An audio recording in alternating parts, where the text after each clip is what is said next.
Hello बच्चों, एक बार सभी प्यारे विद्यार्थियों का इस ऑनलाइन प्लेटफॉर्म पर फिर से हार्दिक स्वागत और अभिनंदन है। तो प्यारे बच्चों, पिछले लेक्चर में हमने बेलनी निर्देश तंत्र के अंदर अपने क्या देखा था, हेल्महोल्ट्ज़ समीकरण को हल किया था और उसका सॉल्यूशन फाइंड किया था बेलनी निर्देशांकों के अंदर। प्यारे बच्चों, आज की इस लेक्चर में हम बेलनाकार अनुनादी कोटर, जो कि उसी का एक अनुप्रयोग है ना, एप्लीकेशन, उसका यूज करते हुए हम उसको सॉल्व करेंगे। तो पहले बच्चों मैंने पहले ही लिख दिया है क्योंकि थ्योरेटिकल था थोड़ा सा, तो टाइम लगता लेक्चर में, तो मैंने पहले ही लिख लिया है ताकि आप को भी बोरिंग ना लगे और लेक्चर ज़्यादा बड़ा ना बने। ठीक है बच्चों, आइए हम इसको समझते हैं।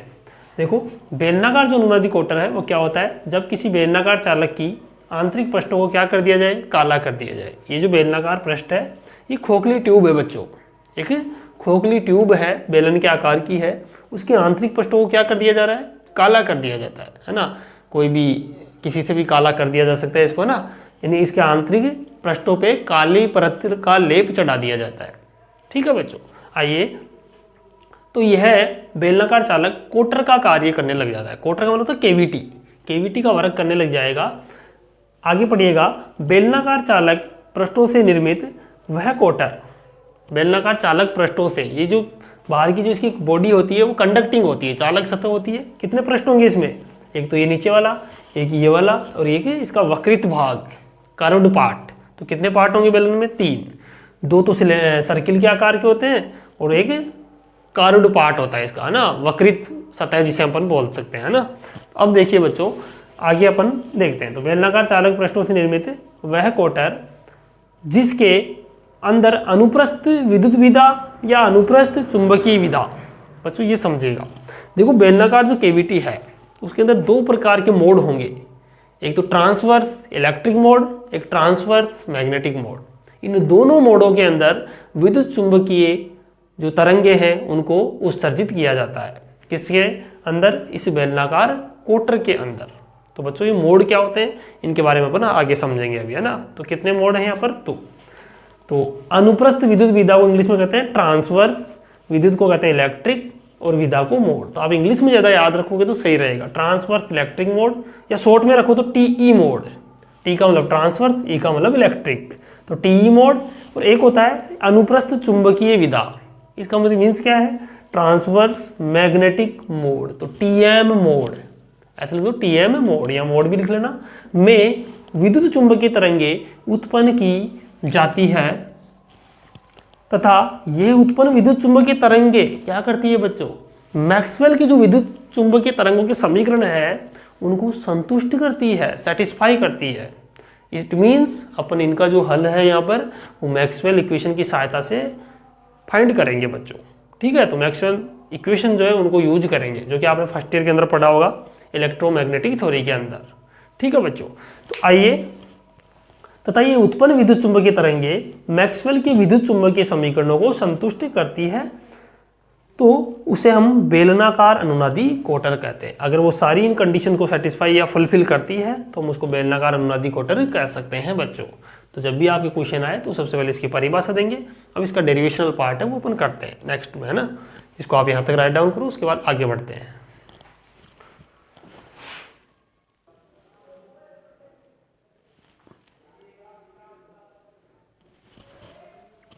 तो बच्चों अब देखिएगा, अब हम इसका डेरिवेशनल पार्ट करते हैं। हम क्या करना चाहते हैं कि अनुप्रस्थ विद्युत विधा यानी कि transverse electric mode and transverse magnetic mode के लिए हम क्या चाहते हैं, कोटर की अनुनादी आवर्ती फाइंड करना चाहते हैं। आपसे यही क्वेश्चन पूछा जाएगा एग्जाम में कि इन मोड्स के लिए आप क्या करो, अनुनादी आवर्ती या रेजोनेंस फ्रीक्वेंसी फाइंड करो इस बेलनाकार अनुनादी कोटर के लिए। ठीक है बच्चों, तो देखो बेलनाकार कोटर एक चालक पृष्ठों से बनी बेलनाकार आकृति की खोखली ट्यूब होती है, सॉरी लेते नहीं होती है जिसमें 2 वर्तीय पृष्ठ होते हैं और एक बेलनाकार पृष्ठ होता है। आइए बच्चों इसका डायग्राम बनाएं, फिर समझ में आएगा z बराबर 0 ये सब कुछ।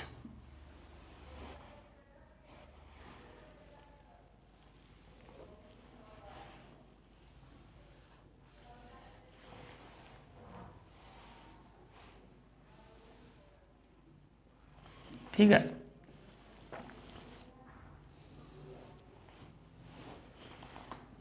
ये जेड एंड ये वाला एक्स और ये वाला वाई।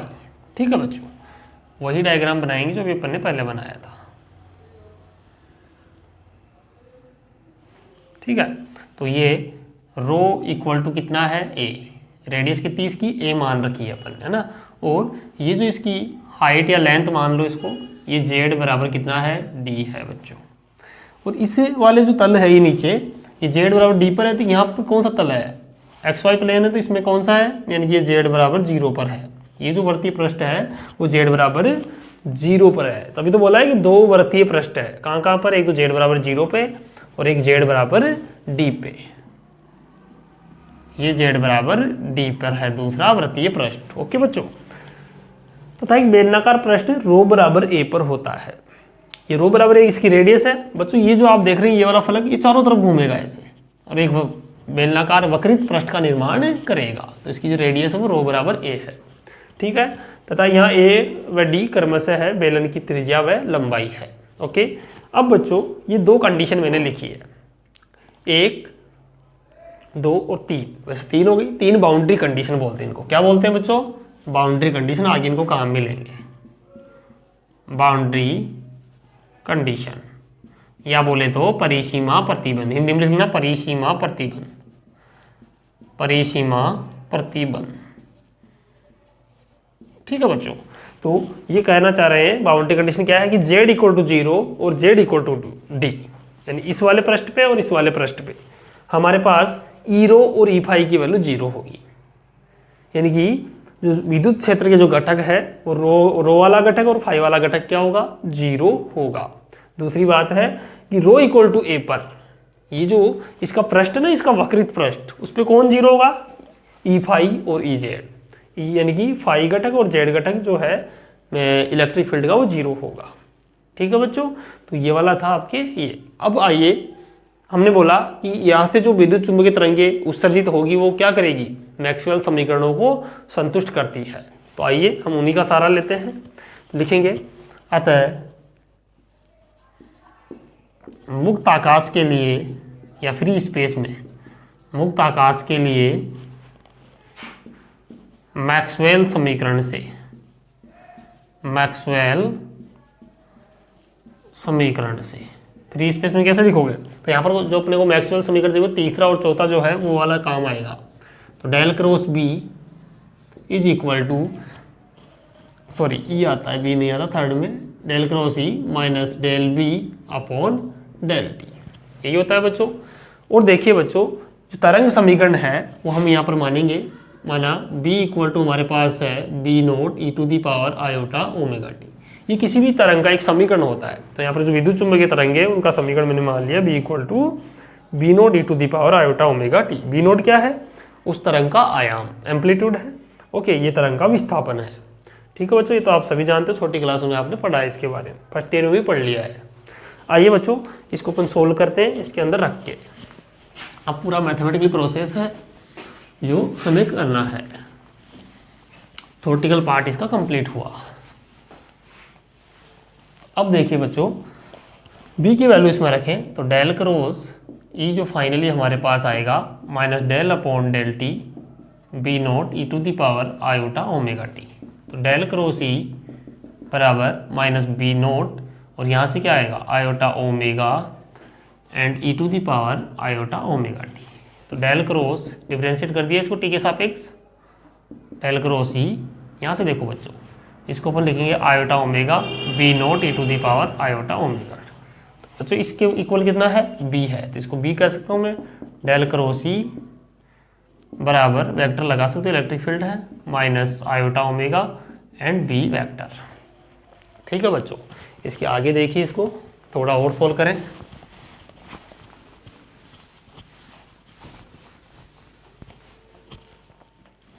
अब प्यारे बच्चों इसको अपन और सोल्व करें। आप सभी जानते हो b वेक्टर इक्वल टू था म्यू एच वेक्टर, या b बराबर म्यू एच होता है ना, ये आपने मैग्नेटोस्टैट के अंदर पढ़ा होगा। डेल क्रॉस ई बराबर आएगा आयोटा ओमेगा, नहीं पढ़ा हो तो इसको याद कर लेना, म्यू एच। ठीक है, तो डेल क्रॉस ई बराबर minus iota omega mu H. समीकरण नंबर दे लीजिए बच्चों इसको 1। ठीक है। इसी प्रकार से इसका जो फोर्थ इक्वेशन है मैक्सवेल समीकरण हमारे पास, उसको हम सॉल्व नहीं करेंगे, डायरेक्टली लिख रहा हूँ मैं। Del cross H is equal to iota omega epsilon naught या एप्सिलॉन म्यू एप्सिलॉन, ऐसे नहीं आता, म्यू और एप्सिलॉन नॉट ऐसा आएगा बच्चों, म्यू एप्सिलॉन। ठीक है, तो हमारे पास ये वाला इक्वेशन आ गया। इसको आप समीकरण नंबर देंगे 2। एक बार आप यहाँ तक राइट डाउन करो, उसके बाद आगे बढ़ते हैं।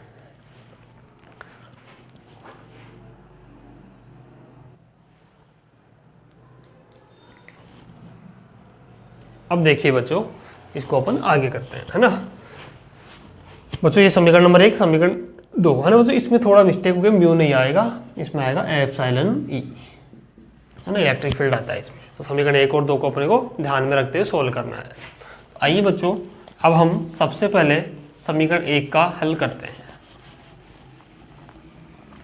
समीकरण 1 से देखो, समीकरण 1 से हम डेल क्रॉस ई को फाइंड करते हैं बेलनी निर्देश तंत्र में, क्योंकि हमने जो क्वार्टर लिया है वो किस आकार का लिया है, बेलन के आकार का। तो हम कौन सा कोऑर्डिनेट सिस्टम यूज करेंगे, सिलेंड्रिकल कोऑर्डिनेट सिस्टम। तो देखो डेल क्रॉस ई लिखोगे समीकरण 1 से, तो लिख लो इसको del cross E is equal to minus iota omega mu H. ठीक है बच्चों, अब डेल क्रॉस ई निकालो बेलनी निर्देश तंत्र में कितना होता है, मैं इसी के इक्वल लिख रहा हूँ, और इक्वल में क्या चल रहा है, minus iota omega mu H. ठीक है, ऐसा ही चल रहा है। इसमें बताओ, देखो हमारे पास आएगा, आप फर्स्ट यूनिट में जाके देख सकते हैं, E rho cap, rho E phi cap and E Z, del upon del rho, del upon del phi and del upon del Z. ठीक है, यहाँ पे हमारे पास आएगा E rho E phi and E Z.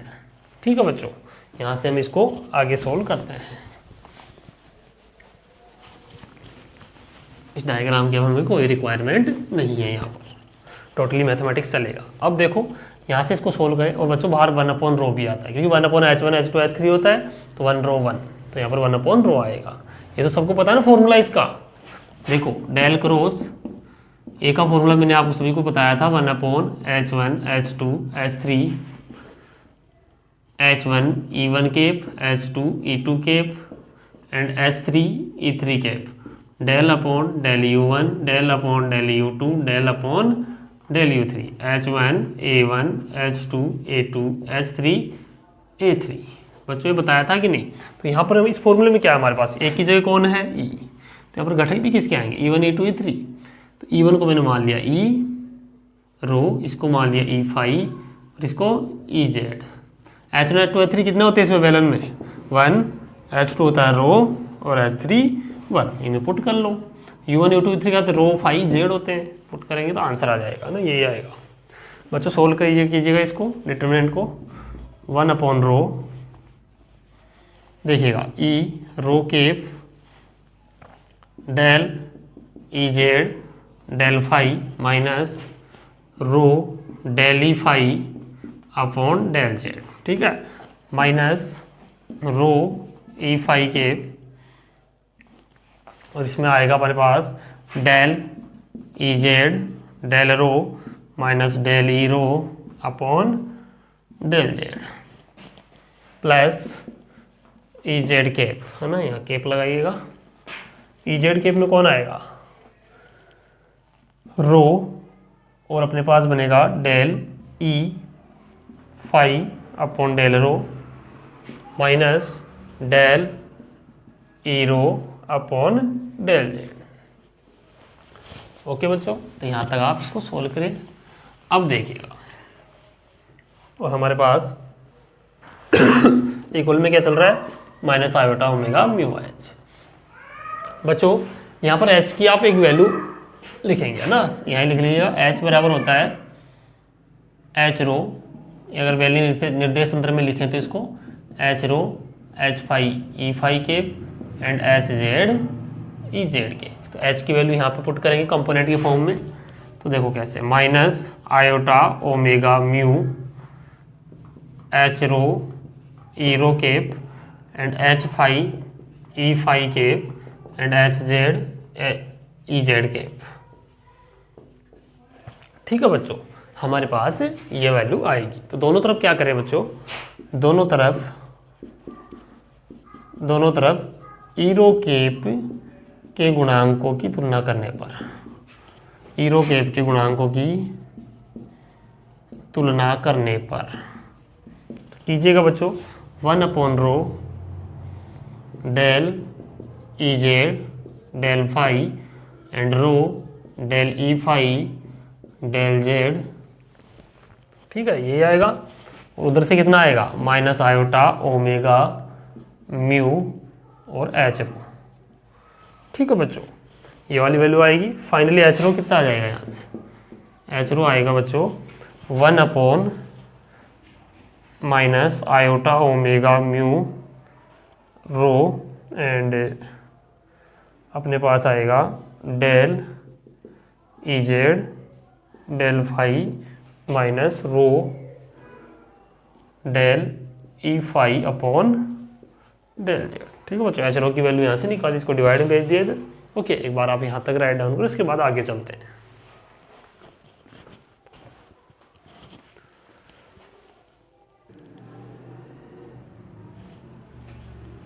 Okay बच्चों, तो इसको आप समीकरण नंबर कितना देंगे, 3। ओके, 1 और 2 हमने पहले दे दिया था, इसको 3 नंबर देंगे। अब देखो बच्चों, हमने समीकरण यानी एक जो मैक्सवेल इक्वेशन है उसका सॉल्यूशन कर लिया है। अब हम और गुणांकों की हमें यहाँ पर जरूरत नहीं है, हम ओनली ईरो कैप का ही गुणांक लेंगे, क्योंकि आगे अभी आपको समझ में आएगा कि हमें कौन से गुणांक चाहिए ओनली। ठीक है, एच रो केप अपने निकाल ली, यहाँ पर एच रो की वैल्यू निकाल ली। अपन नेक्स्ट जो मैक्सवेल इक्वेशन है उससे वैल्यू फाइंड करेंगे। तो लिखेंगे समीकरण 2 से, ये प्रोसेस है बच्चों, ये माइंड में सेट रखना होगा। समीकरण नंबर 2 से, समीकरण 2 से देखो बच्चों, समीकरण 2 हमारे पास क्या था, मैक्सवेल का del cross H is equal to iota omega epsilon E, यही था। इसमें भी हमें वही करना है, डेल क्रॉस एच की वैल्यू निकालोगे। यहाँ पर ई जो है कितना लोगे, E rho cap E phi cap E Z cap, इसको वैल्यू को पुट करेंगे वहाँ पर और वही डिटरमिनेंट बनाएंगे। E rho cap rho E phi cap E Z cap, del upon del rho del upon del phi del upon del Z. और इसमें कितना आएगा, H rho H phi and H Z. ठीक है, एच के घटक आएंगे इस बार यहाँ पे, is equal to iota omega epsilon E की वैल्यू है E rho cap E phi cap E Z cap. Okay, इसके बाद में हम वैल्यू निकालते हैं इसकी।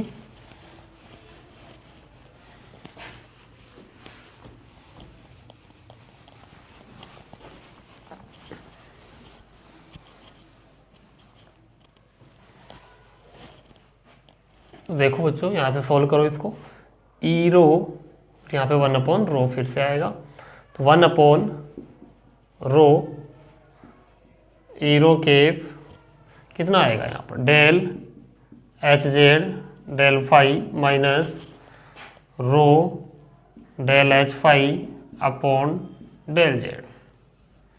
ठीक है, प्लस यानी minus rho E phi cap, इसमें कितना बनेगा अपने पास, del H Z del rho minus del H rho upon del Z, plus E Z cap, और कितना आएगा बच्चों, देखो रो बाहर हो गएगा वहाँ से, del H phi upon del rho and minus del H rho upon del phi, ये आएगा ई जेड में। देखो ये उससे होगा, ये वाला इससे हो जाएगा मल्टीप्लाई, तो देखो यही वैल्यू अपने पास बनेगी, is equal to iota omega epsilon और E rho cap E phi cap plus E Z cap. ठीक है बच्चों, तो अब देखिएगा यहाँ से अपन फिर से वैल्यू फाइंड करते हैं। इस बार हम ई फाई कैप की वैल्यू यहाँ पर गुणांकों की तुलना करेंगे। तो दोनों तरफ ई फाई कैप के गुणांकों की तुलना करने पर आप बच्चों को अच्छी तरह से इक्वेशन नंबर दे सकते हैं। आपको जहाँ जरूरत हो वहाँ पे इक्वेशन नंबर दे लीजिएगा, ठीक है। तो ये तुलना करेंगे इनकी। तो देखो 1/रो वहाँ भी जाएगा मल्टीप्लाई में सबके, तो वहाँ से देखो रो से रो कट जाएगा, माइनस बचेगा del H Z del rho minus del H rho upon del Z, ठीक है। इज इक्वल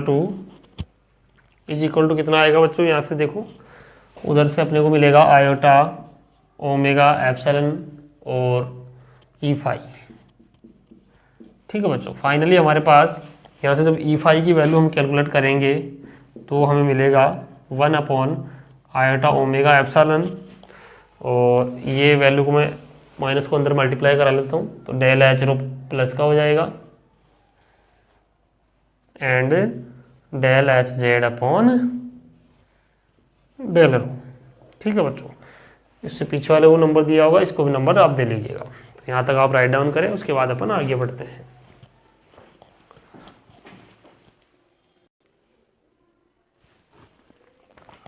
अब चलते हैं बच्चों अपन आगे। देखिएगा बच्चों, अब हम इसके अंदर कुछ कंडीशन अप्लाई करते हैं, जो भी अपन ने बात की थी टी मोड और टी एम मोड की। देखिएगा बच्चों, यहाँ पर हमारे पास वैल्यू क्या आने वाली है। तो लिखेंगे बेलनाकार अनुनादी कोटर में, देखो बेलनाकार अनुनादी कोटर में दो प्रकार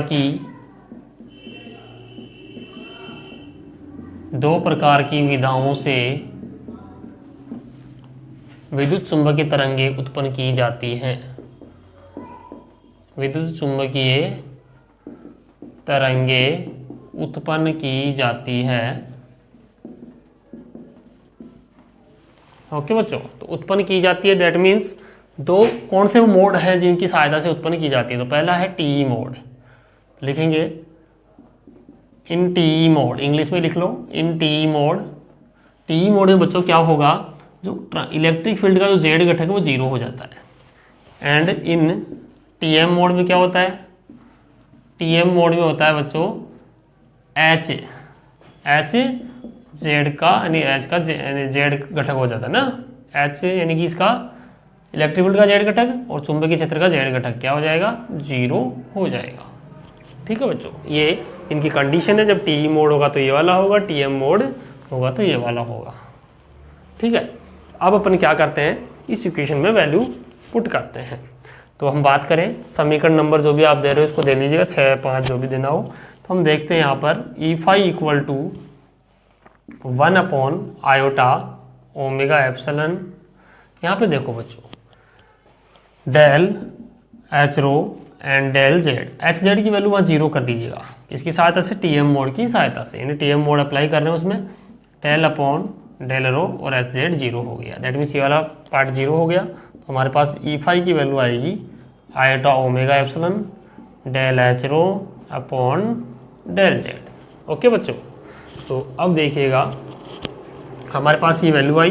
अब हमारे पास एक इक्वेशन था बच्चों, कौन सा, एच रो, जो मैंने यहाँ पर लिख लिया है। देखो पहले देखो एच रो की जो वैल्यू है इसमें पुट करेंगे, यहाँ पे पुट करें तो उसको इक्वेशन नंबर देना, उसमें इसकी वैल्यू पुट करना। तो ई फाई इक्वल टू हमने पहले ही फाइंड कर ली थी, iota omega epsilon del upon del Z, H rho की वैल्यू है minus iota omega mu rho, ठीक है, del E Z del phi minus rho del E phi and del Z, ठीक है बच्चों, यही है। अब इसको सोल्व कीजिएगा। तो ई फाई हमारे पास फाइनली क्या आएगा, देखो यहाँ से अपन इसको सोल्व करें तो ये वाली value iota iota iota square हो जाएगा 1 upon iota square omega square mu and epsilon, और यहाँ पे एक माइनस है पहले से, ये वाला लग जाएगा इधर आके minus del upon del Z. ठीक है बच्चों, यहाँ पर रो है, रो को अंदर मल्टीप्लाई कराएंगे तो देखो क्या आएगा, del upon del Z 1 upon rho, इसमें भी रो था क्या हमारे पास, नहीं था, कोई नहीं, तो 1 upon rho del E Z del phi and minus ये वाला रो यहाँ जाएगा तो ये कैंसिल हो जाएगा, del E phi and del Z. ठीक है प्यारे बच्चों, अब देखिएगा यहाँ पर इसको आप अंदर मल्टीप्लाई करवाएं तो हमारे पास जो ई फाई फाइनली मिलेगा वो कितना मिलेगा, E phi is equal to, ये आयोटा स्क्वायर की वैल्यू -1 माइनस माइनस प्लस हो जाएगा 1 upon omega square mu epsilon. यहाँ पर देखो 1 upon rho del two E Z and del Z del phi, यहाँ पर आंशिक अवकलन होगा, डेल जेड भी यहाँ पर अप्लाई हो जाएगा इसमें, minus del two E phi और नीचे आएगा डेल जेड स्क्वायर। ओके बच्चों, अब देखो इस वाले को आप कुछ कांस्टेंट यानी इसको कुछ मानेंगे, के इक्वल मान लेते हैं इसको, है ना। ओमेगा क्या है यहाँ पे, फ्रिक्वेंसी है उस इलेक्ट्रोमैग्नेटिक वेव की, ये मान लिया अपन ने इसको के स्क्वायर के इक्वल, तो के इक्वल टू कितना हो गया, under root omega square mu epsilon. ठीक है, तो यहाँ पर E phi equal to 1 upon K square 1 upon rho del two E Z and del Z del phi minus del two E phi and del Z square. एक बार आप यहाँ तक राइट डाउन करो बच्चों, उसके बाद अपन आगे बढ़ते हैं।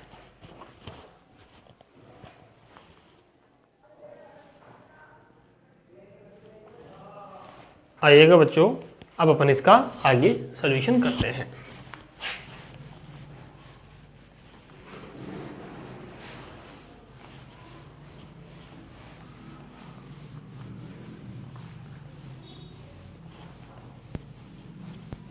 अब हम इसको सॉल्व करते हैं बच्चों। लेट हम कंसिडर करते हैं यहाँ पे डेल टू, माना del two upon del Z square बराबर हमने मान लिया माइनस बीटा स्क्वायर, उसको पुट करो बच्चों, तो E phi equal to 1 upon K square 1 upon rho del two E Z and del Z upon यानी del Z into del phi minus, देखो बच्चों यहाँ del two upon del Z square को क्या माना आपने, माइनस बीटा स्क्वायर, तो minus minus plus हो जाएगा, plus beta square E phi. Okay, तो ये वाली वैल्यू अपने पास आएगी, के स्क्वायर को आप इधर भेजिएगा, E phi K square and वाली वैल्यू इधर आ जाएगी, तो minus beta square E phi is equal to 1 upon rho del two E Z del Z del phi. यहाँ से देखो बच्चों ई फाई कॉमन आ रहा है, K square minus beta square 1 upon rho del two E Z del Z del phi. ठीक है, तो E phi equal to 1 upon rho K square minus beta square and del two E Z upon del Z del phi. Okay बच्चों, अब हमारे पास ये वाली equation आ गई, इसको इक्वेशन नंबर दे दीजिएगा आप, जो भी क्रम आपके चल रहा है। अब देखो बच्चों यहाँ पे ई जेड घटक आ रहा है, और इस ई जेड घटक का मान अपन किससे निकालेंगे, हेल्महोल्ट्ज समीकरण से। किससे, हेल्महोल्ट्ज जो समीकरण हमने सॉल्यूशन किया था ना इससे जस्ट पहले वाला टॉपिक में, वो यहाँ पर यूज आएगा। तो लिखेंगे बेलनाकार अनुनादी कोटर में ई जेड का मान बेलनी निर्देशांकों में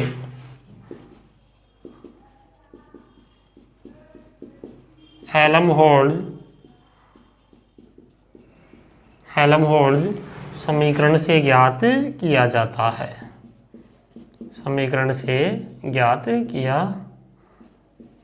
है। तो बच्चों हमारे पास वाली इक्वेशन क्या थी, हमारे पास साई इक्वल थी वो, लेकिन हम उसको अब ई जेड इक्वल टू मानेंगे। साई या ई जेड इक्वल टू कितना हो जाएगा, देखो जे N rho under root K square minus beta square था, कोस एन फाई था, एंड यहाँ पे था A1 sign beta Z plus, या माइनस आएगा बच्चों, यहाँ पे माइनस है ना, माइनस B1 कोस बीटा जेड। ओके बच्चों, तो हम इस इक्वेशन से इसकी वैल्यू फाइंड करेंगे। अब आप बाउंड्री कंडीशंस यहाँ पे अप्लाई, पहले तो इसको इसमें रखेंगे कितनी बार, एक बार तो जेड के सापेक्ष अवकलन करोगे, एक बार फाई के सापेक्ष, फिर इसकी पूरे ऑपरेटर की वैल्यू आ जाएगी, यहाँ पे रखेंगे, फिर ई फाई के लिए बाउंड्री कंडीशन अप्लाई करेंगे। ठीक है बच्चों, यहाँ तक लिखो, अभी इसका प्रोसेस और है।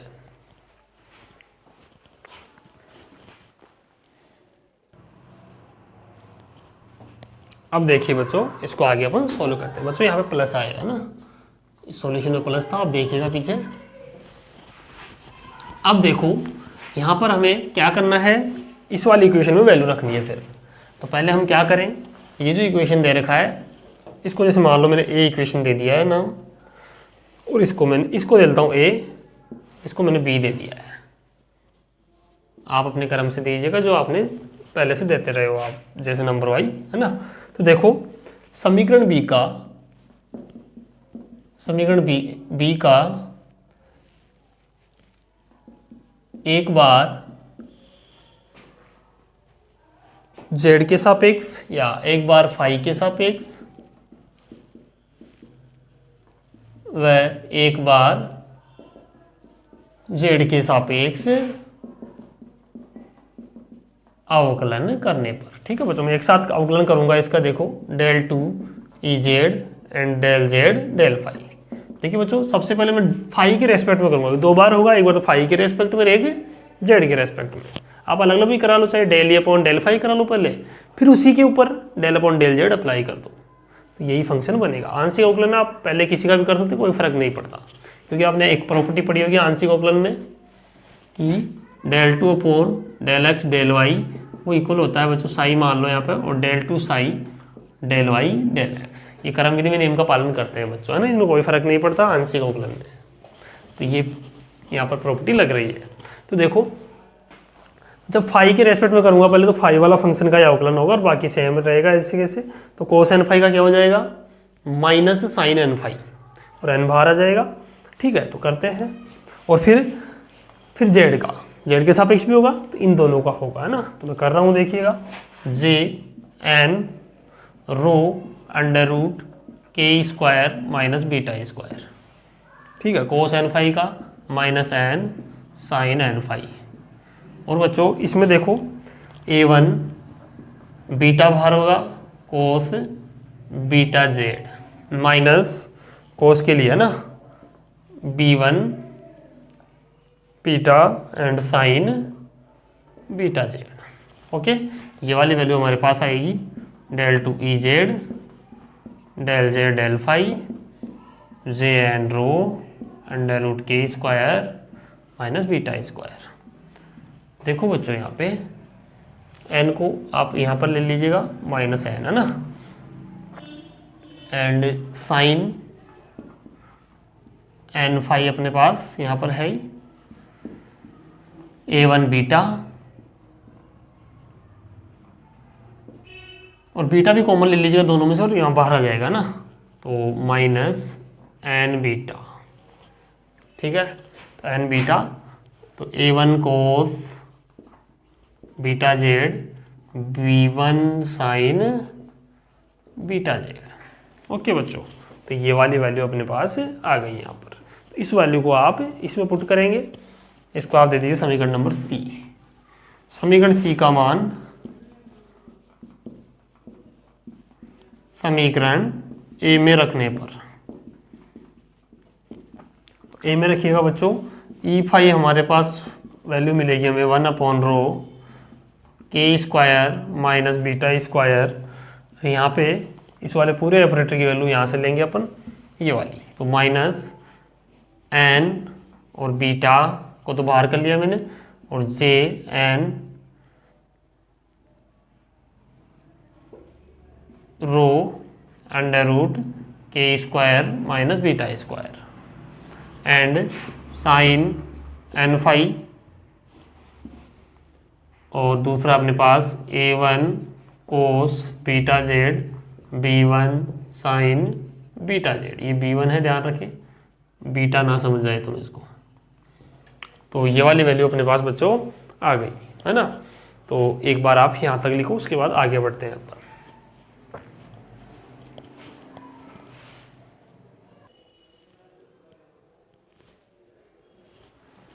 अब देखिए बच्चों, अब हम इसमें बाउंड्री कंडीशन अप्लाई करते हैं। तो देखो बच्चों, यहाँ पर फर्स्ट हमारे पास बाउंड्री कंडीशन थी एट z इक्वल टू 0।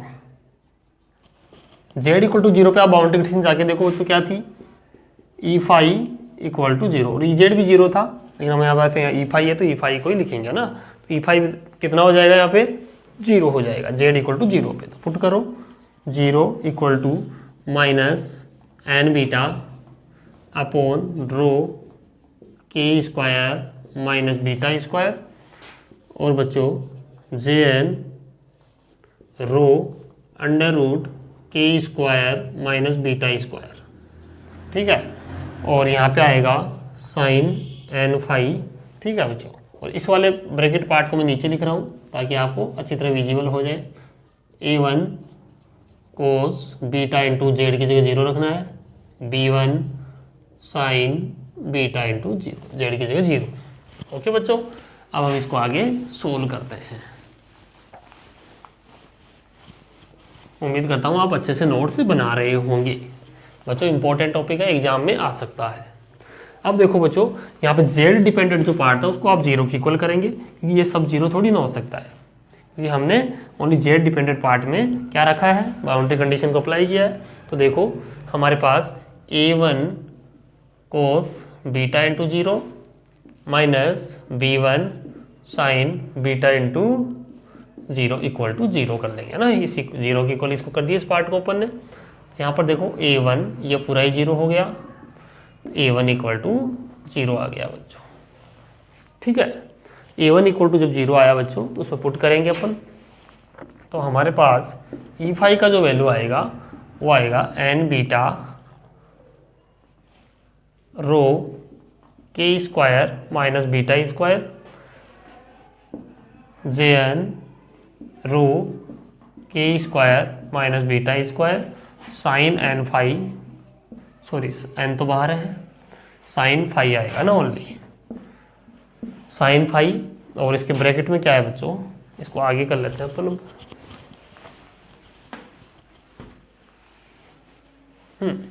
अब देखो बच्चों यहाँ पर तो हमारे पास A1 की वैल्यू 0 हो गई, ओनली क्या बचेगा, माइनस माइनस क्या हो जाएगा बाहर, प्लस हो जाएगा। यहाँ भी एक माइनस आएगा और वो माइनस इसको प्लस कर देगा ना बच्चों। तो माइनस हटा देता हूँ बाहर से, B1 sine beta Z. Okay बच्चों, तो ये वाला अपने पास फंक्शन आ गया। देखो बच्चों, सेकंड बाउंड्री कंडीशन अप्लाई करेंगे z इक्वल टू डी पे। डी पर भी हमारे पास ई फाई कितना था, 0 था। फिर से 0 अप्लाई करो, N beta rho K square minus beta square J N rho K square minus beta square का अंडर रूट भी बच्चों यहाँ पर ध्यान रखिए इसको थोड़ा सा, under root sine N phi. फिर से जेड वाले को अप्लाई होगा तो ये इसी फंक्शन को अपन लेंगे, साइन बीटा डी। जेड की जगह क्या रख दिया मैंने, डी पुट कर दिया बच्चों। अब देखिए तो कौन सा पार्ट 0 की इक्वल होगा, ओनली ये जेड वाला पार्ट। तो करिएगा इसको, अतः ये पूरा जो वैल्यू है ये 0 की इक्वल नहीं हो सकता, इसी को 0 की इक्वल होना पड़ेगा। तो B1 sine beta D equal to 0। तो बच्चों यहाँ पर constant B1 not equal to 0, so sine beta D को ही 0 होना पड़ेगा। और जब साइन बीटा डी 0 हो गया तो बच्चों इसको किसी पूर्णांक के गुणज के रूप में इक्वल के 0 होना पड़ेगा। तो मैं लिख देता हूँ साइन क्यू पाई, क्यू और पाई लिख दिया मैंने।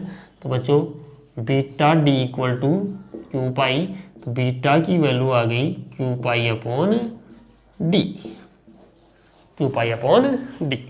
तो बच्चों इस क्यू पाई अपॉन डी वाली वैल्यू को यहाँ पुट करेंगे अपन, है ना। तो एक बार यहाँ तक राइट डाउन करो, उसके बाद आगे चलते हैं।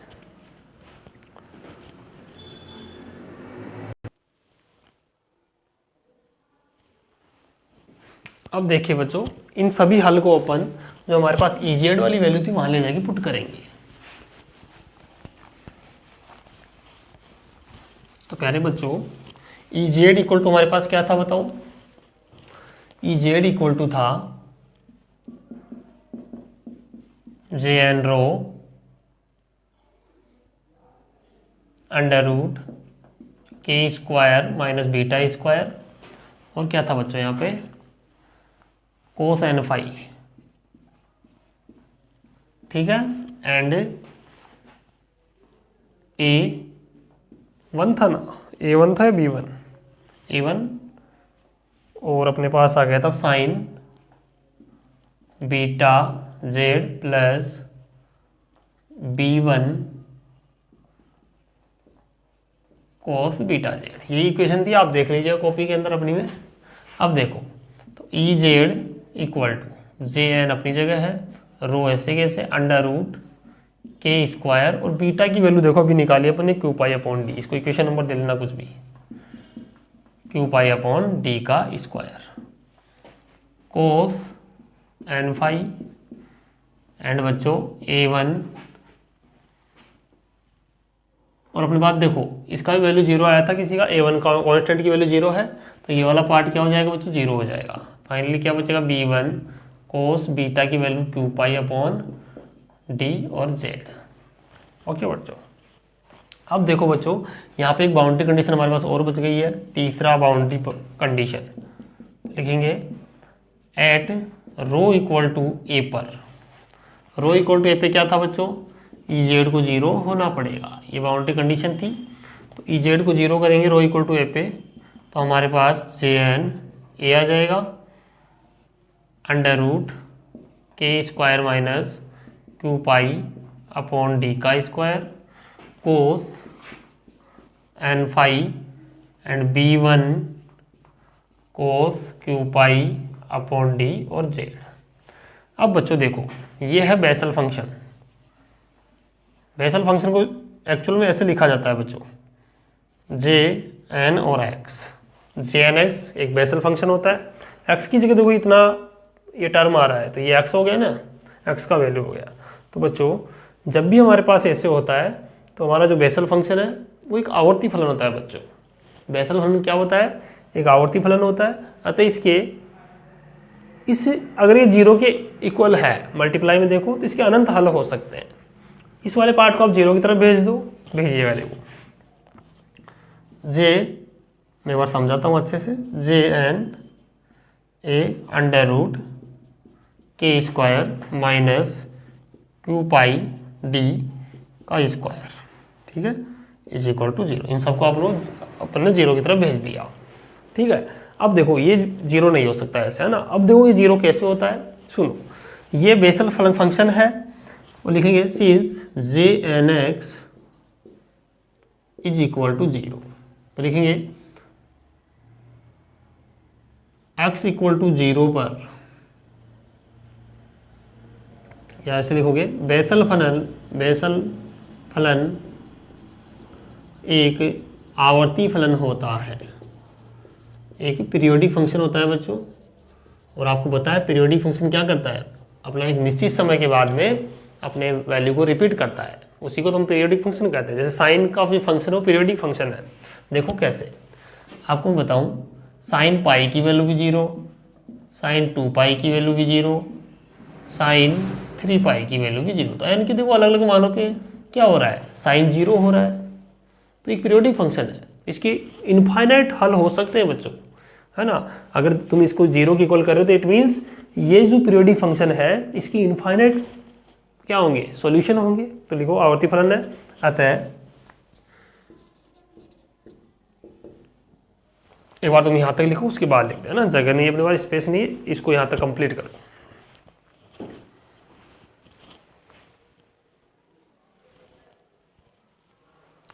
चलते हैं बच्चों, अब देखिएगा ना, इधर लिखते हैं हम इसकी सारी कंप्लीटली बातें।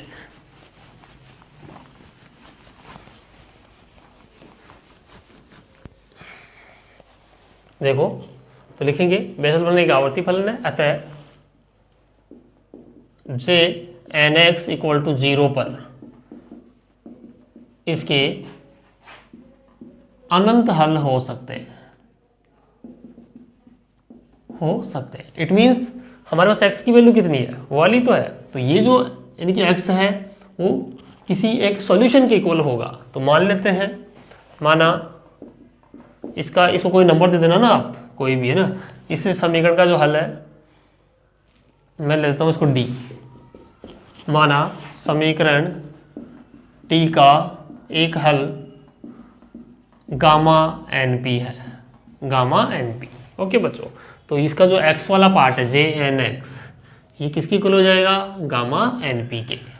तो लिखेंगे a under root K square Q pi upon D का स्क्वायर बराबर गामा NP। बच्चों समझ में आ रहा है इसकी इक्वल क्यों होगा, क्योंकि JN और x का पार्ट है ये। तो x के इस मान पर गामा NP के इस मान पे 0 होता है।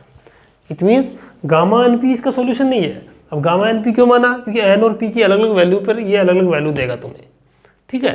तो इनफाइनाइट नंबर ऑफ सॉल्यूशन है इसके।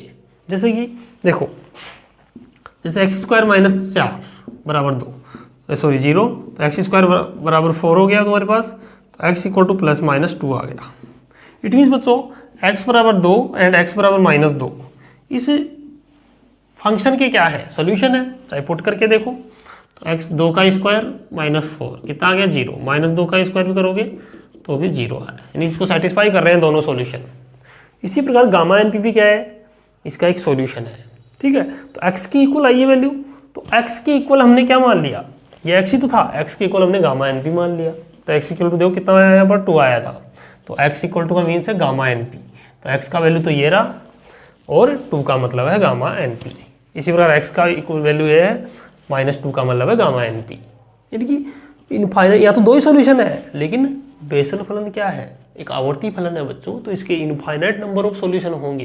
दैट मीन्स हमने इसका एक सॉल्यूशन लिया गामा NP, और NP का मीन्स है यहाँ पर अलग अलग n और p की वैल्यू पे अलग अलग वैल्यू आएगी, ठीक है। तो अब आइए बच्चों अपन आगे इसको सोल्व करते हैं। अब कुछ नहीं है बच्चों, थोड़ा सा काम और बचा है इसमें। दोनों तरफ वर्ग करो इसका, दोनों तरफ वर्ग करने पर, क्योंकि हमें चाहिए आवर्ती निकालनी थी ना। टॉपिक का नाम, कहीं टॉपिक का नाम तो नहीं भूल गए तुम है कि सर कहाँ स्टार्ट किया था और कहाँ एंड कर रहे हैं ना। तो बच्चों देखो रिदम बनानी पड़ेगी है ना। फिजिक्स एक एंजॉय करने वाला सब्जेक्ट है ना, इसको आप एंजॉय करना सीखिएगा, और वो तभी होगा जब आप इसमें इंटरेस्ट जगाएंगे अपना। दोनों तरफ वर्ग करो, a square K square Q pi upon D का स्क्वायर गामा NP का स्क्वायर। इसे a स्क्वायर को उधर भेज दो, K square Q pi upon D का square gamma NP upon a का स्क्वायर। यहाँ से के स्क्वायर इक्वल टू कितना आएगा बच्चों, gamma NP a square plus Q pi upon D square. यहाँ से के स्क्वायर बराबर कितना था हमारे पास, ओमेगा स्क्वायर म्यू एप्सिलॉन, यही था बच्चों।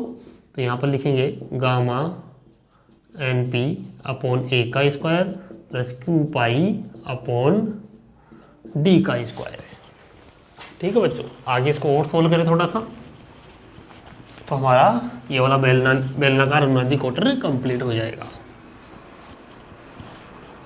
अब देखिए बच्चों, ओमेगा स्क्वायर 1 म्यू एप्सिलॉन को नीचे भेज दीजिएगा, 1 म्यू एप्सिलॉन, और यहाँ पे आएगा गामा NP अपॉन a का square plus Q pi upon D का whole square. Omega equal to 1 upon under root mu epsilon gamma NP upon a का square Q pi upon D का square. तो omega equal to बच्चों कितना आ गया, इसको क्या कहते हो तुम, c कह सकते हो, प्रकाश का वेग इस फॉर्म में होता है। तो म्यू इक्वल टू ये आ जाएगा ना, c equal to 1 upon under root mu epsilon. तो c यहाँ पर पुट कर देंगे अपन, और gamma NP upon a square Q pi upon D square. तो बच्चों ये इसकी क्या आ गई, फ्रीक्वेंसी है ना। कोणीय आवर्ती है ना, इसको कोणीय आवर्ती कहते हैं। अगर मैं इसको ओमेगा बराबर 2 पाई लिख सकता हूँ, नहीं बताओ, लिख सकता हूँ c गामा NP, तुम्हारी बुक में यहीं तक है बच्चों, है ना, यही आपको पूछते हैं। मैं इसका एक्स्ट्रा पार्ट थोड़ा सा करवा रहा हूँ, क्यू पाई अपॉन डी। तो यहाँ से एफ की वैल्यू कितनी आ जाएगी, C upon 2 pi gamma N P A square Q pi upon D, ये इसकी फ्रिक्वेंसी है। ओके बच्चों, तो यहाँ तक आप राइट डाउन करेंगे। ओके, उसके बाद अपन इसमें जस्ट आगे अभी देखते हैं क्या करना है।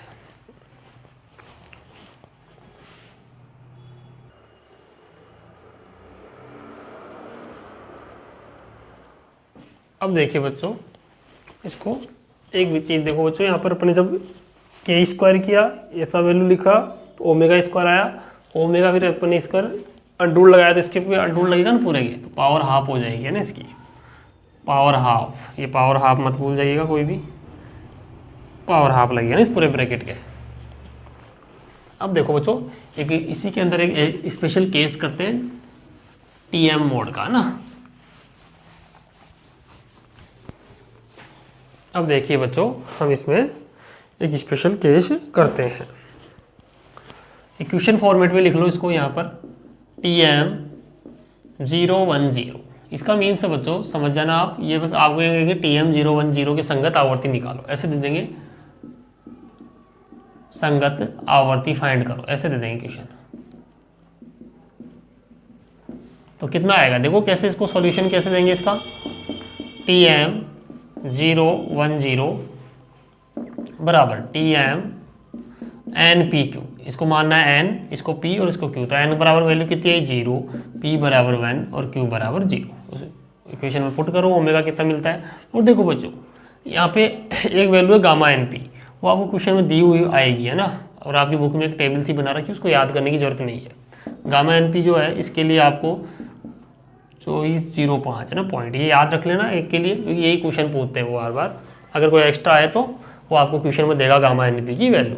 ठीक है बच्चों, अब देखो gamma NP is equal to 2.405 put करो उस वाले में, ओमेगा इक्वल टू फॉर्मूला याद होना चाहिए सभी को, गामा NP यानी 2.405 अपॉन ए का square plus Q pi, Q की वैल्यू 0 है तो ये पूरा ही 0 हो गया, power half, omega equal to C 2.405 upon A का स्क्वायर नहीं आएगा, कोई पावर से ये हाफ कट जाएगा।